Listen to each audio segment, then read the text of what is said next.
Hello and welcome दोस्तों, हमारे mining tube channel पर आप सभी का स्वागत है। तो हम कोल माइंस रेगुलेशन 2017 की सीरीज को कवर करने वाले हैं। तो हम पिछले वीडियोस में हमने देखा चैप्टर 1 और चैप्टर 2 को कवर किया। आज हम चैप्टर 3 को तो पूरा इस वीडियो में कवर नहीं कर पाएंगे क्योंकि वीडियो बहुत लंबा हो जाएगा। तो हम चैप्टर 3 के रेगुलेशन नंबर 10 से रेगुलेशन नंबर 17 तक आज हम कवर करेंगे। तो माइनिंग ट्यूब चैनल में आप सभी का स्वागत है। प्लीज़ लाइक, शेयर और सब्सक्राइब कीजिए। तो हम वीडियो स्टार्ट करते हैं। Chapter 3 examination and certificates of competency end of fitness. तो उसमें पहला 10 नंबर का जो रेगुलेशन है वो हम शुरू करते हैं। Board of mining examination. For the purpose of this regulation there shall be constitute a board of mining examination. मतलब परीक्षा, जो माइनिंग की परीक्षा है, इसकी परीक्षा लेने के लिए एक बोर्ड बनाया जाएगा जिसे हम आगे बोर्ड ही कहेंगे। ठीक है। दूसरा है the board shall B consist of chief inspector who shall be chairman ex officio and 5 members possessing degree in mining engineering with. तो जो माइनिंग बोर्ड है वह चीफ इंस्पेक्टर जो होता है एक्स ऑफिसियो, जो चीफ इंस्पेक्टर होते हैं वो उसका अध्यक्ष रहेगा और इसके साथ 5 मेंबर उसमें रहेंगे। तो वो 5 मेंबर जो रहेंगे उनके पास क्या क्या मतलब वो कैसे होना चाहिए, मतलब क्या क्या उनके क्वालिफ़िकेशंस, एजुकेशनल क्वालिफ़िकेशंस क्या क्या, वो देखते हैं आगे। First class manager certificate granted under regulation 11। Regulation number 11 के अधीन जो अपने को फर्स्ट क्लास सर्टिफिकेट मिलता है वो होना चाहिए। Practical experience not less than 2 years in management, control, supervision and direction of the coal mines part thereof. मतलब प्रैक्टिकल एक्सपीरियंस 2 साल से कम नहीं होना चाहिए किसी माइंस या किसी भाग को कंट्रोल, सुपरविजन या डायरेक्शन करने में। Service in institutes imparting education in mining engineering at the degree और एवेलेंट लेवल। मतलब कोई ऐसा इंस्टीट्यूशन जिसमें सर्विस करता हो, जो एजुकेशन इंस्टीट्यूशन है उसमें सर्विस करता हो, जो माइनिंग की डिग्री या डिप्लोमा जो भी है वो पढ़ाते हैं। Engagement in mining research and planning. कोई भी माइनिंग रिसर्च एंड प्लानिंग का व्यक्ति जो वहाँ पे काम कर रहा हो, to be appointed by the central government, और जो भारत सरकार के द्वारा अपॉइंट किया गया। Provided that the board shall be so constitute that it shall includes at least 3 members possessing qualification laid down in clause A or B, and at least 1 member possessing qualification laid down either in clause C or in clause D। यहाँ पे कहने का मतलब ये है कि जो हमारे क्लॉज ए और बी है उससे कम 3 मेंबर होना चाहिए, और जो क्लॉज सी और डी है उससे कम 1 मेंबर होना चाहिए। जो बचा 1 मेंबर है वो क्लॉज ए या बी से या सी या डी से, दोनों में से जो मिल जाए तो वहाँ से होना चाहिए। तो ऐसे मिला के 5 मेंबर्स हो जाएंगे। आगे देखते हैं। Every members of board other than its chairman shall hold office for a period of 3 years from the date of appointment और until is successor appointed whichever is later provided that।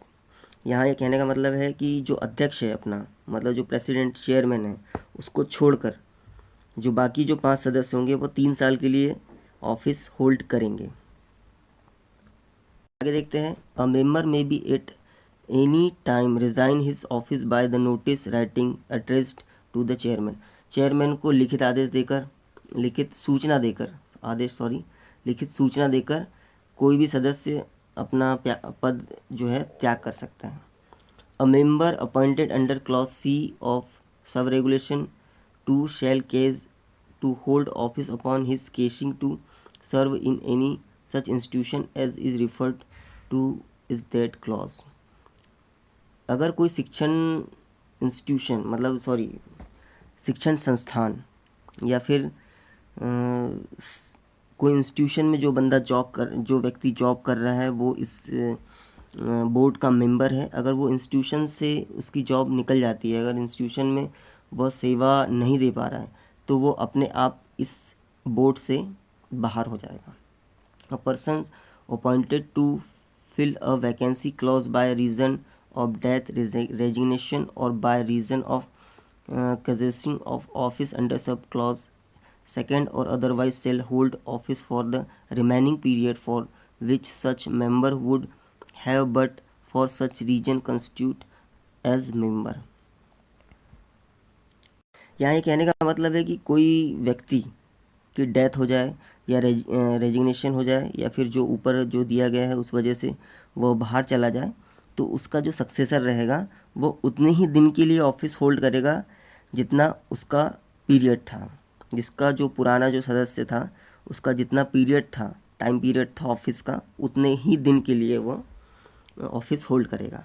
A person who holds और who has held office as member of board shall subject to the other provision of this regulation be eligible for reappointment of the, मतलब कोई भी जो बंदा पहले से member है वो फिर से चुना जा चुकेगा।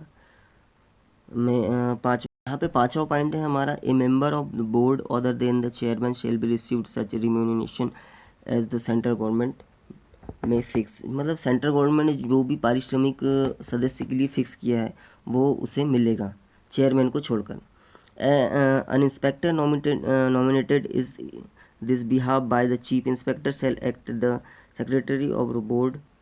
तो यहाँ पे छठवां पॉइंट ये है कि जो अध्यक्ष नॉमिनेट करेगा जिस भी व्यक्ति को, वह as a secretary of board act करेगा। आगे देखते हैं उसके और इस रेगुलेशन में आगे उसे सेक्रेटरी कहा जाएगा। आगे देखते हैं, notwithstanding anything content in this regulation the central government may be satisfied that the necessary to do so in public interest reconstitute the board even enough the term of office all any of the members thereof has not come to an end। मतलब जो central government है, चाहे वो लोक हित में हो या किसी कारणवश हो, वो जो बोर्ड है उसका पुनर्गठन कर सकती है। Meeting of the board shall be heeled as the when the chairman considered then necessary and unless otherwise decided by the chairman all meetings of the board shall be held on Dhanbad. आठवां point क्या कह रहा है हमारा कि meeting जब तक हो पॉसिबल हो धनबाद में ही होगी।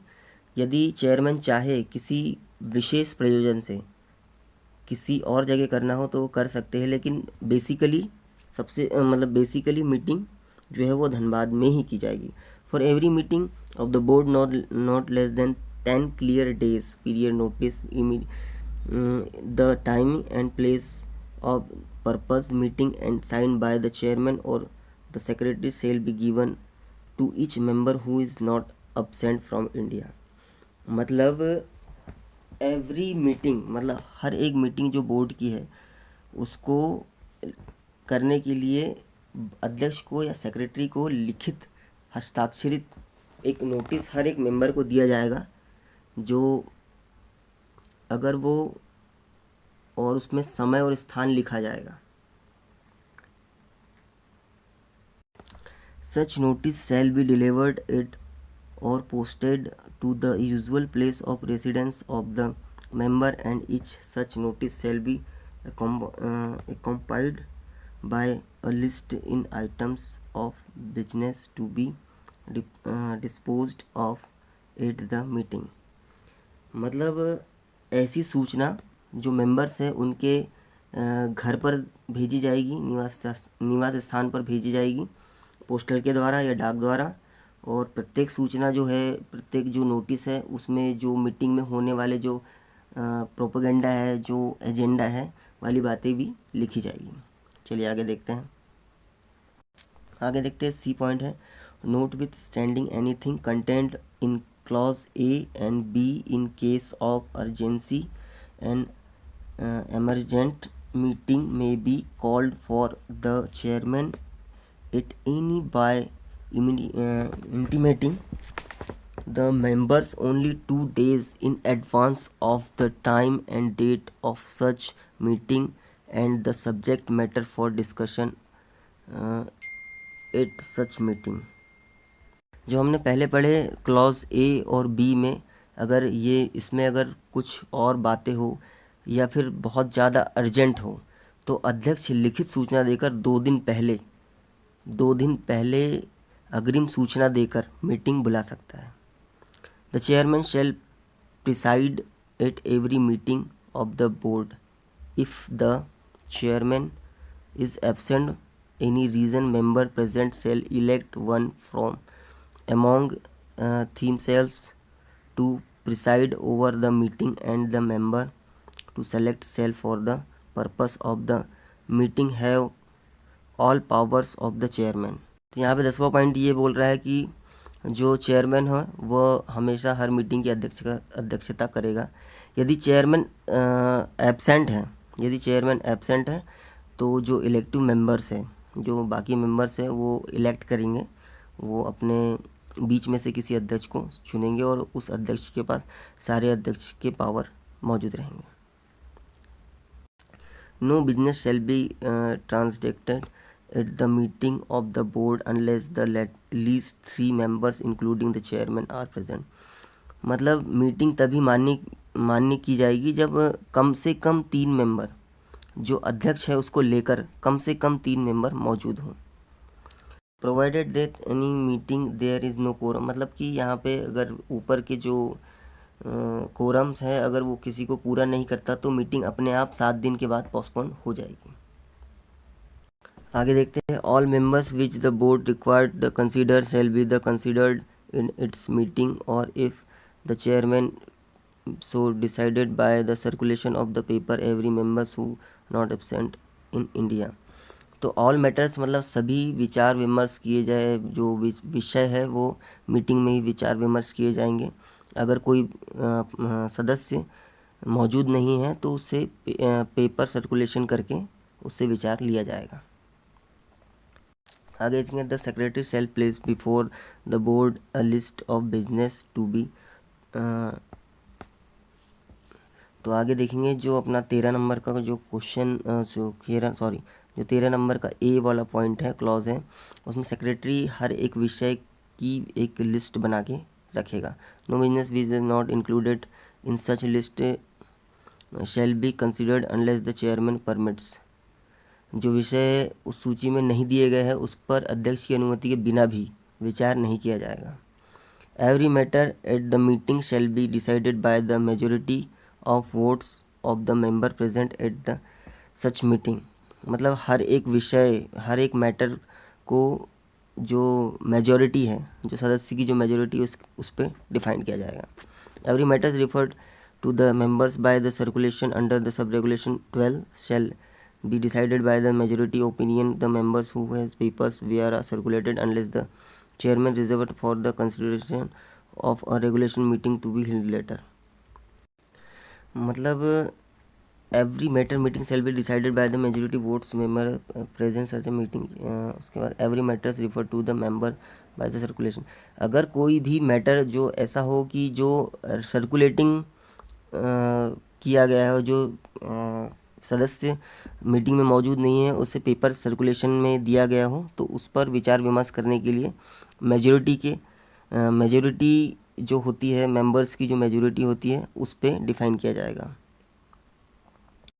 The secretary shall be record the minutes of each meeting in the board paged book keeped for the purpose of the copies of the such minutes shall be circulated to the members present in India. मतलब जो secretary है हर एक record को, हर एक minutes को एक bound paper जो है, जो बाउंड पेज्ड बुक होती है, उस पर लिख कर रखेगा और उसकी एक कॉपीज़ जो यहाँ पे प्रेजेंट नहीं है उसे भेजेगा। The minutes to recorded shall be the confirmed at the next meeting to the board signed by the chairman token thereof. The minutes recorded, जो मिनट्स रिकॉर्ड किए गए हैं उसे अगली मीटिंग के लिए रखा जाएगा और प्रमाण के तौर पे चेयरमैन उस पर साइन करेगा। चलिए आगे देखते हैं। The chairman in addition to any other power and duties confirmed upon his under this regulation shall be, मतलब इन रेगुलेशन के अंतर्गत अध्यक्ष को जो प्राप्त अधिकार है, कर्तव्य के अलावा और भी कुछ अधिकार प्राप्त होंगे। Present all important papers in matters the board the early as the possible, जितना जल्दी हो सके सारे जो कागजात है, सारे जो मामले हैं बोर्ड के सामने रखेगा। Issue orders of carrying out the decision of the board, board के जो भी निर्णय हैं वो जो कार्यान्वित करने के लिए मतलब सर्कुलेट करने के लिए वो आदेश देगा।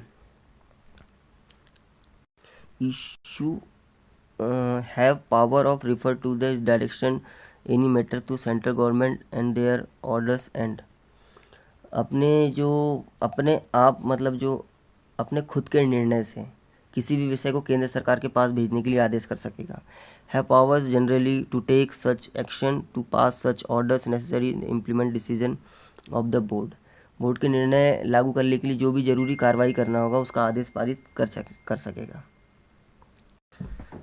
The chairman may during his temporary absence by the reason of leave or otherwise any member of the board to perform all any duties of the chairman during such absence, अगर मान लो chairman absent हैं तो वह किसी भी member को, board के member को अपने सारे पावर्स या कुछ कर्तव्य पालन करने के लिए जो है अधिकार दे सकेगा।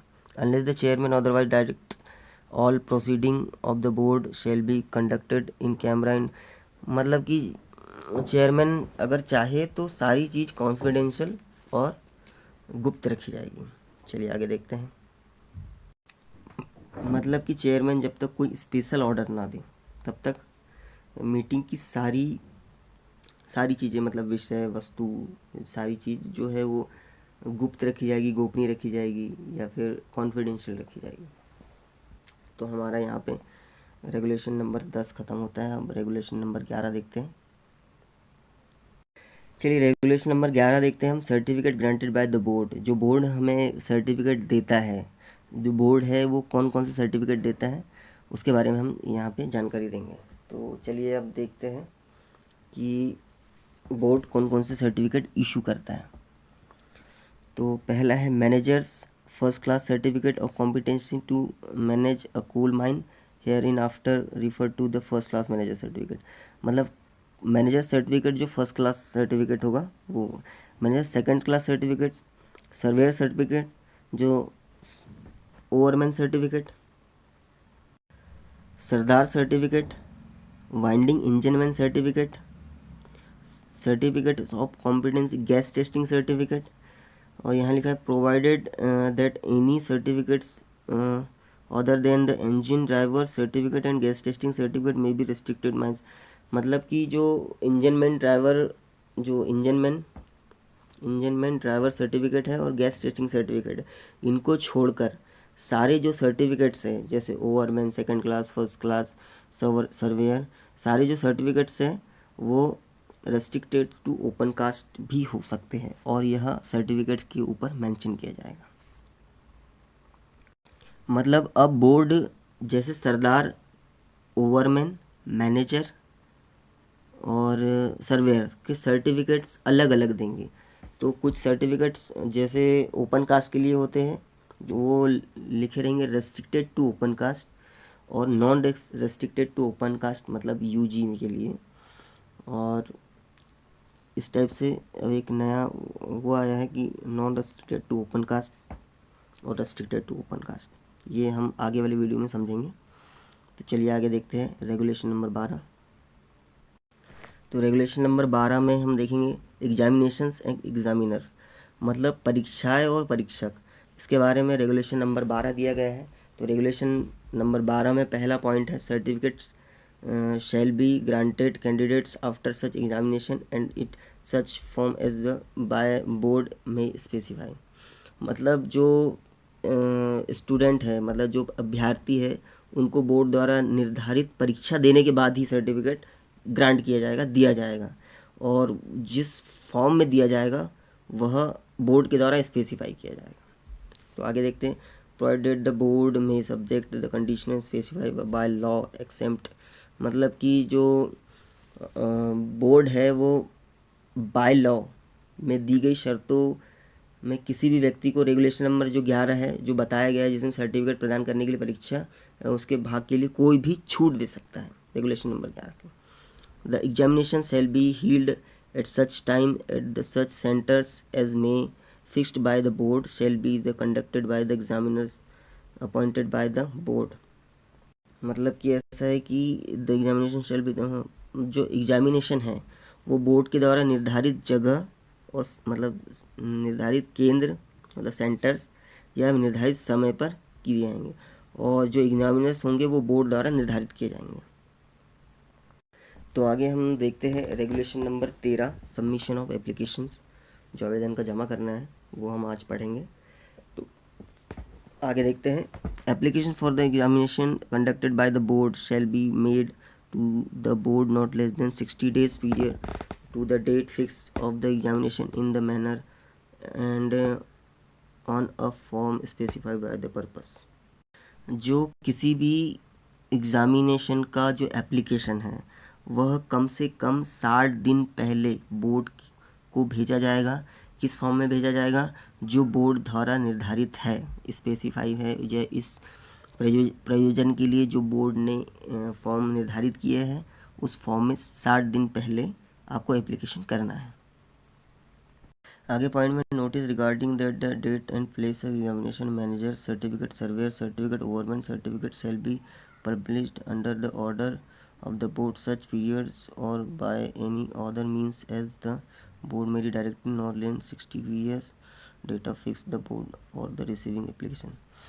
मतलब कहने का मतलब ये है कि यहाँ पे कि मैनेजर सर्वेयर्स और ओवरमैन जो सर्टिफिकेट के लिए जो भी एप्लीकेशन किए जाएंगे वह 60 दिन पहले, मतलब जो एग्ज़ामिनेशन डेट जो पब्लिश की गई है उसके कम से कम 60 दिन के अंदर या नॉट लेस देन, मतलब जो उसके 60 दिन पहले का पीरियड होना चाहिए।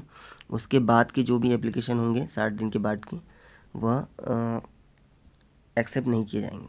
चलिए आगे देखते हैं। सेकेंड नंबर नोटिस का ये मतलब होता है कि second notice regarding the date, मतलब कि जो सर्वेयर्स ओवरमैन मैनेजर इन सब की जो परीक्षाएं है या फिर एप्लीकेशन की जो अंतिम तारीख है वह बोर्ड द्वारा डिसाइड की जाएगी, और यह पहले 60 दिन पहले बताई जाएगी। मतलब जो अंतिम तारीख है या फिर जो एग्ज़ामिनेशन डेट है या एग्ज़ामिनेशन की जो जगह है वो आपको 60 दिन पहले ही बता दी जाएगी। चलिए आगे देखते हैं। रेगुलेशन नंबर 14 देखते हैं, age limit and general qualifications of candidate. No person shall be admitted the candidate any examination held by the board unless the 20 years of as.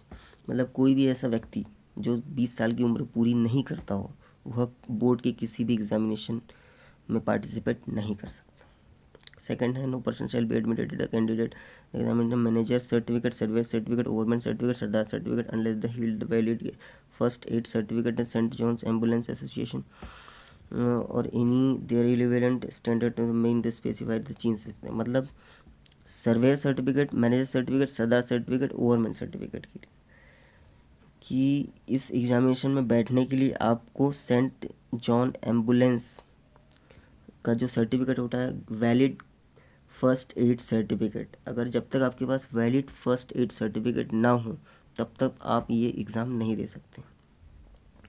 Every application for the examination for the shall accompanied by the certificate is verified the gazetted officer for the government by the headmaster of the recognized school, the higher secondary of the equivalent standard provided the holding a matriculation equivalent certificate. Such certificate shall be the submitted as evidence of age। हर एक application के साथ निम्नलिखित जो जानकारी है वो आपको submit करना होगा। पहला नंबर का है कि किसी भी सरकारी जो गजेटेड ऑफिसर है या फिर कोई हेडमास्टर है उससे आपको मान्यता प्राप्त जो स्कूल्स का जो सर्टिफिकेट है उसका जो आयु प्रमाण पत्र है वो सर्टिफाइड होना। दूसरा है मेडिकल सर्टिफिकेट होना, जो 1 ईयर, मतलब जो एक मेडिकल सर्टिफिकेट होना जो 1 साल से ज़्यादा पुराना नहीं होना चाहिए, और वो सिविल सर्जन या असिस्टेंट सर्जन या सर्टिफाइंग जो सर्जन है उससे सर्टिफाइड होना चाहिए, जिसकी जो डिग्री है कम से कम MBBS होना चाहिए, कम से कम MBBS होना चाहिए, और उसका जो रजिस्ट्रेशन है वो मेडिकल काउंसिलिंग ऑफ इंडिया में सर्टिफाइड होना चाहिए वो वहाँ से। तीसरे नंबर का point, certificate from the some person good repute as the general good conduct security of the candidate, मतलब आपके पास एक अच्छा कैरेक्टर सर्टिफिकेट होना चाहिए, एक किसी गजटेड ऑफिसर या किसी अच्छे व्यक्ति के द्वारा आपको दिया जाना हो।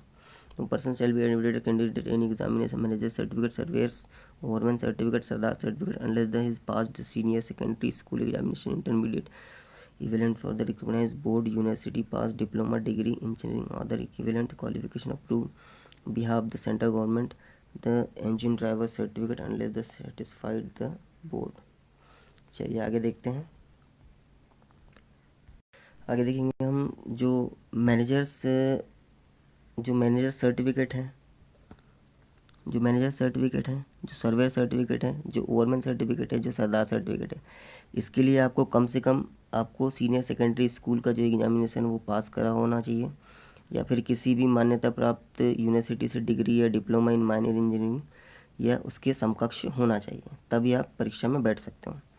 तो आगे देखेंगे हम जो इंजन ड्राइवर्स का जो सर्टिफिकेट है, जब तक सेंट्रल गवर्नमेंट ये ना चाह ले कि अब जब तक बोर्ड ये ना संतुष्ट हो जाए कि ये पढ़ा लिखा है, तब तक आपको इंजनमैन ड्राइवर जो है सर्टिफिकेट से नहीं दिया जाएगा। No person shall be admitted candidate in examination for the managers on overman certificate which not restricted to mines having the open cast working only unless, मतलब कि जो मैनेजर सर्टिफिकेट है और जो ओवरमैन सर्टिफिकेट है ये तब तक नहीं दिया जाएगा जब तक आपके पास सरदार का सर्टिफिकेट ना हो, या फिर आपके पास गैस टेस्टिंग का सर्टिफिकेट ना हो। जो non restricted to open cast होता है वो सर्टिफिकेट की बात यहाँ पे कर रहे हैं। नो पर्सन, आगे देखते हैं, no person shall be admitted as the candidate as examination for the manager certificate overman certificate restricted to mines having open cast kind only unless the obtain the sardar certificate.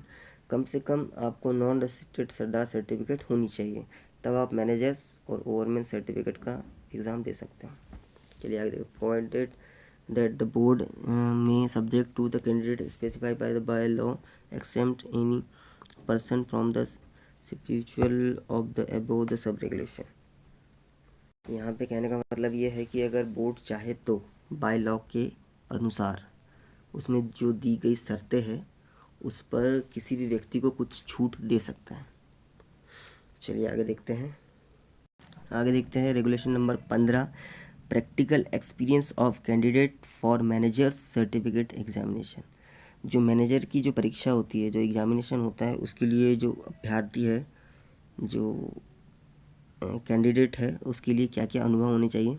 No person shall be appointed the candidate in examination for the first class, second class manager certificate other than the exchange certificate to which the previous of regulation 21 apply unless the board is satisfied that the has practical experience in coal mines as prescribed under sub regulation number 2 and the period not less than 6 and 5 respectively pro। तो मतलब यहाँ कहने का मतलब ये है कि ऐसा कोई कैंडिडेट जो एक्सचेंज सर्टिफिकेट ना करता हो, उसको छोड़कर फर्स्ट क्लास या सेकेंड क्लास सर्टिफिकेट के लिए आपको जो अंडरग्राउंड माइंस का जो एक्सपीरियंस होना चाहिए वह 6 साल और 5 साल का होना चाहिए।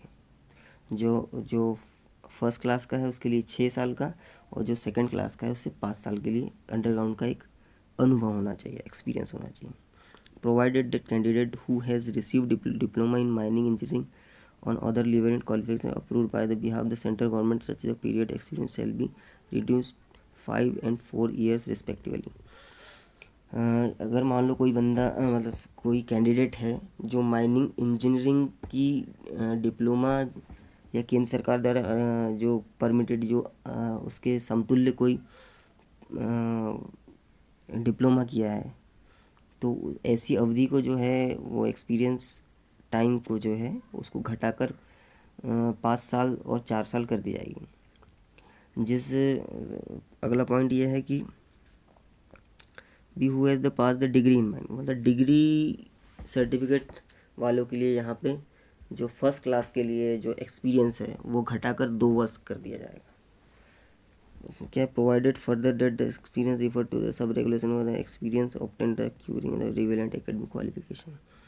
आगे यह मेंशन किया गया है कि जो प्रैक्टिकल एक्सपीरियंस जो है आपका मैरिज सर्टिफिकेट के लिए, वह आपने जो आपका जो डिग्री या डिप्लोमा किया हो उसके बाद का होना चाहिए।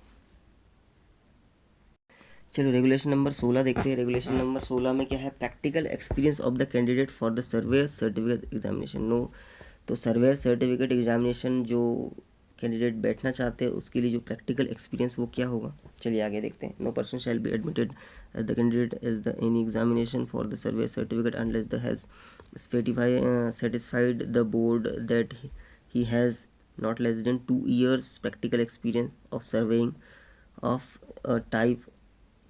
The board may be specified subject to the conditional laid down the bylaw। जैसा कि बोर्ड के जो बाय लॉ है या फिर बोर्ड सेटिस्फाइड नहीं हो सकता कि जिस कैंडिडेट के पास सर्वेयर्स मतलब जो सर्वेइंग का जो एक्सपीरियंस है वो कम से कम 2 साल है, तब तक वो बोर्ड उसे सर्वेयर सर्टिफिकेट्स के लिए एडमिशन नहीं देगा। मतलब कहने का मतलब ये है कि आपके पास कम से कम सर्वेइंग का 2 साल का एक्सपीरियंस होना चाहिए सर्वेयर सर्टिफिकेट के एग्ज़ाम के लिए। परंतु यह अवधि अगर अभ्यर्थी के लिए घटाकर 6 महीने कर दी जाती है, जो बाय लॉ के अधीन जो बोर्ड में शैक्षणिक संस्थान से प्रैक्टिकल सर्वे की कक्षाओं में उपस्थित रहा है। अगर मान लो उसने जो किसी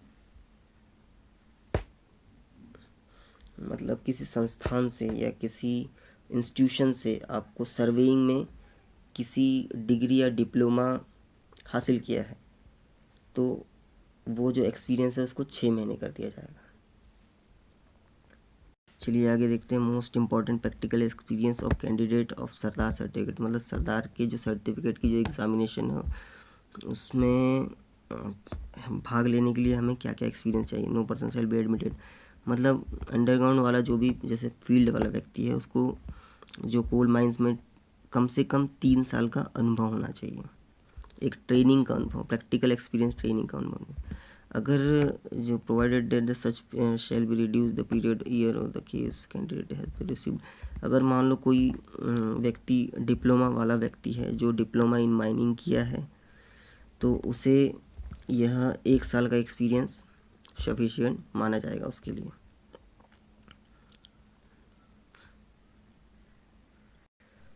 The board may specify subject the condition laid down the bylaw and the nature and other details to practical experience required of सरदार। मतलब सरदार के सर्टिफिकेट के एग्जामिनेशन के लिए जो भी प्रैक्टिकल एक्सपीरियंस जो रिक्वायर्ड है वो आपको बोर्ड के द्वारा जो स्पेसिफाइड किए गए जो फॉर्म है उसमें आपको देना है।